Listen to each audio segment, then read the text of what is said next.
in the Formula 44 work-life balance regimen or the holistic wellness regimen, one of the main elements is meditation. So the theme for today's meditation is the word yoga. We have heard two phrases, samatvaṁ, yoga uchyate, and yoga karmasu kauśhalam. So in Bhagavad Gita chapter 2, the verse number 47 says, Karmanye vadhikaraste ma phaleshu kadachana ma karma phal heturbhu mate sango astva karmani. Now all of us are familiar with this shloka, even from our childhood, that means we the individuals, we the souls have control about our actions. That means we can decide what we wish to do. But the results are not in our hands. When it comes to the results, so many factors come into the picture.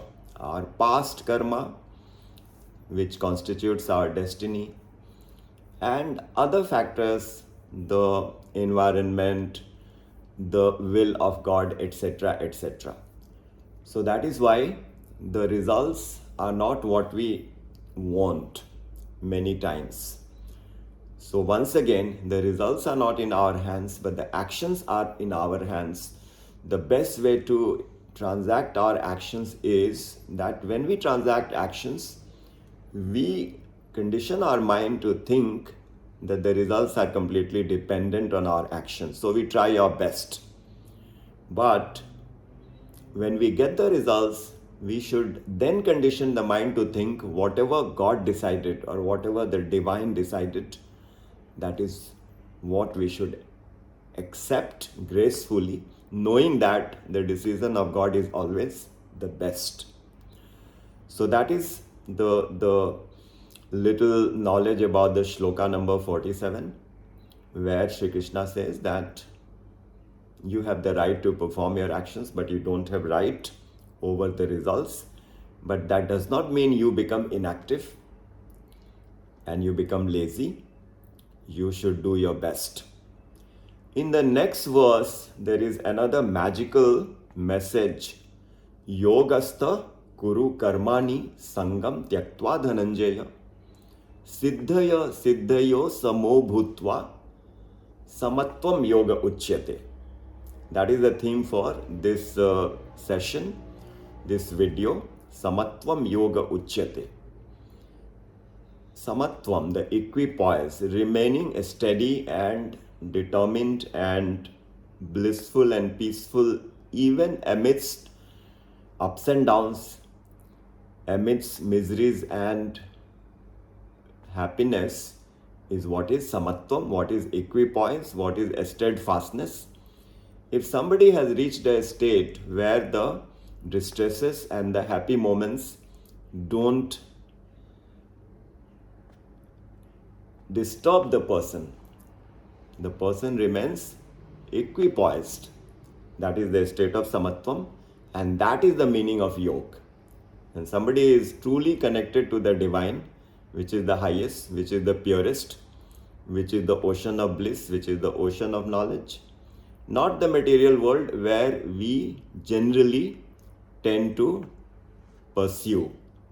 But the material world is insentient. The movements in the material world are also because of the power of the divine. So, yoga means connecting with that divine. Samatvaṁ yoga uchyate. So this is 248, and then Shri Krishna says in 250, buddhi-yukto jahātīha ubhe sukṛita-duṣhkṛite tasmād yogāya yujyasva yoga karmasu kauśhalam. So this is the second phrase which we want to meditate on today, yoga karmasu kauśhalam. So what is yoga as per this particular verse is doing the actions skillfully, with dexterity, with efficiency, with all the concentration. So to do something with the complete absorption of heart and mind is yoga. So 2 phrases we are learning. Samatvaṁ yoga uchyate, 248 and 250, yoga karmasu kauśhalam. And we see both these phrases very beautifully displayed in the yoga studios. But what do we see in the yoga studio? They don't talk about connection with the divine, which is the actual meaning of yoga. They most of the time talk about meditation. Of course, they talk about predominantly about breathing techniques, about the asanas. But what is the purpose of yoga, which is connection with the divine, we tend to neglect. So these are the 2 phrases, samatvaṁ yoga uchyate and yoga karmasu kauśhalam. On these 2 themes, let us meditate. So how do we meditate? We sit in Padmasana, if we can, that is the lotus pose, or we can sit in Ardha Padmasana, which is the half lotus pose. We make a mudra, different mudra. This is one, the chin mudra or the gyan mudra. We place the hands on our knees. We stand, we sit straight with the body in one vertical line, and then we close our eyes and we remember the divine. We meditate on the form of the divine. The worship of the form is the best, as per chapter 12 in Bhagavad Gita. Maya veshya manoye mam nitya yukta upasate shraddhaya paryopetaste teme yukta tamamata klesho dikataraste sham abhyakta sakta chetasam abhyakta hi gatir dukkam dehavadbir vapyate. So we should meditate on divine. This is what we know. Whatever we meditate, we acquire that quality. We become what we think. So what we meditate is the most important. So the best is to meditate on the divine, because he is all-knowing, he is all-powerful, he is our greatest friend. Tvameva mata cha pita tvameva bandhuscha sakha tvameva vidya cha dravinam tvameva sarvam mam deva. The Supreme Lord is our best friend. He is our only mother, he is our only father, he is our only friend, he is our only brother, he is our only wealth, he is our only knowledge. This is such a amazing knowledge that our true relationship is with God. Every other relationship is temporary. So if we meditate on that form that we believe in, let's say we worship Shri Krishna, so we bring the form of Shri Krishna, but we should also bring the form of our Guru, because of the Guru we learnt about Shri Krishna. So that is how we meditate. And when we sit in this sentiment, and then we reflect that this is what the Lord spoke to Arjun in the battlefield of Kurukshetra, the 3 verses that we took up today, karmanye vadika raste ma phaleshu kadachana ma karma phal hetur bhu mate sango astva karmani, 247, 248, yoga-sthaḥ kuru karmāṇi saṅgaṁ tyaktvā dhanañjaya, siddhy-asiddhyoḥ samo bhūtvā samatvaṁ yoga uchyate, and 250, buddhi-yoga jahātīha ubhe sukṛita-duṣhkṛite tasmād yogāya yujyasva yoga karmasu kauśhalam. So yoga is the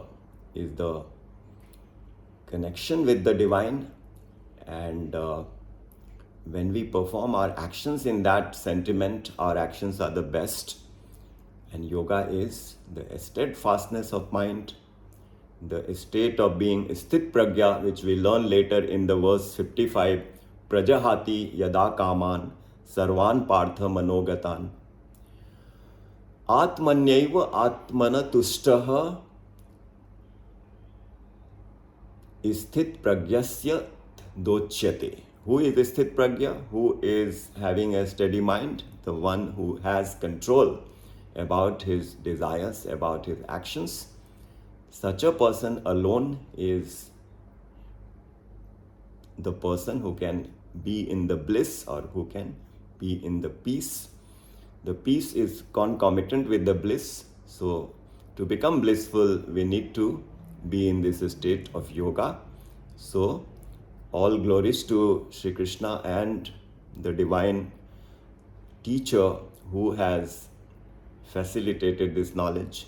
about samatvaṁ yoga uchyate and yoga karmasu kauśhalam. With this, let us meditate for a while and see you in the next video. Thank you.